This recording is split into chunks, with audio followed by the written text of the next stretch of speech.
नमस्कार, मी हर्षल नलवडे.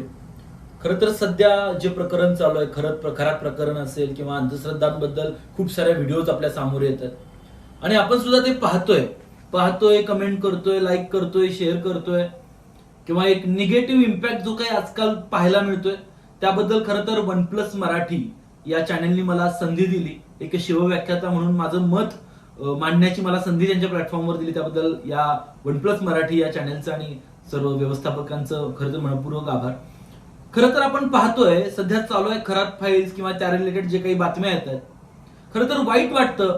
कारण की हा समाज आज एआय कुठल्या लेवलला प्रगती करते, आर्टिफिशियल इंटेलिजन्स कुठल्या लेवलला पोहोचलंय आणि आपला समाज आजही अशा पद्धतीच्या अंधश्रद्धेमध्ये अडकतोय. बरं, सामान्य गोरगरीब किंवा अशिक्षित लोकांकडून हे काही वावगं वाटलं नसतं, पण जे उच्च शिक्षित आहेत, ज्यांच्याकडे आम्ही न्याय मागायला जाऊ, ज्यांच्याकडे आम्हाला वाटतं की हे आम्हाला न्याय देतील, आम्हाला वाटतं की आमच्या अडीअडचणींना हे प्रॉब्लेम्सना सोडवतील, आमच्यावरती एखादी चुकीची घटना घडतीये तर त्या घटनेमधून आम्हाला हे न्याय देतील, असं ज्यांच्याकडून अपेक्षित आहे, तीच लोक जर अशा पद्धतीच्या गोष्टींना खतपाणी घालताना आपल्याला पाहायला मिळतंय. खरं तर एक शिवव्याख्याता म्हणून शिवकाळातला शिवचरित्रातला एक प्रसंग आठवतोय.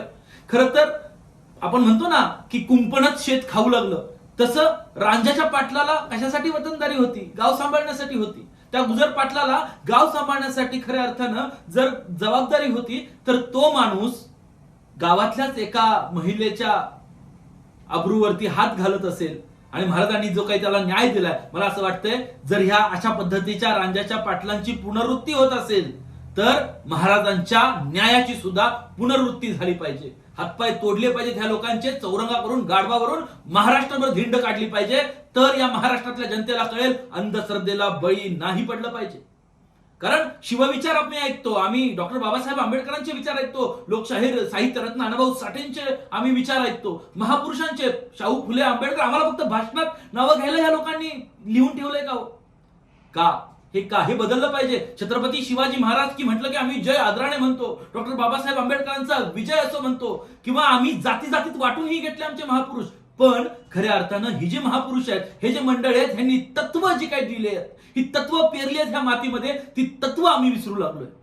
माझी विनंती आहे ह्या व्हिडिओ बघणाऱ्या सगळ्यांना, या चॅनलच्या माध्यमातून मला संधी दिली तर माझी एक विनंती आहे, कुठल्याही अंधश्रद्धेला बळी पडू नका. शिवचरित्र वाचा, शंभू चरित्र वाचा, मोठमोठ्या महापुरुषांचे चरित्र वाचा आणि त्यातून काय शिकायचं आहे तर त्यातून प्रगतीचा विचार शिका. जय हिंद, जय महाराष्ट्र.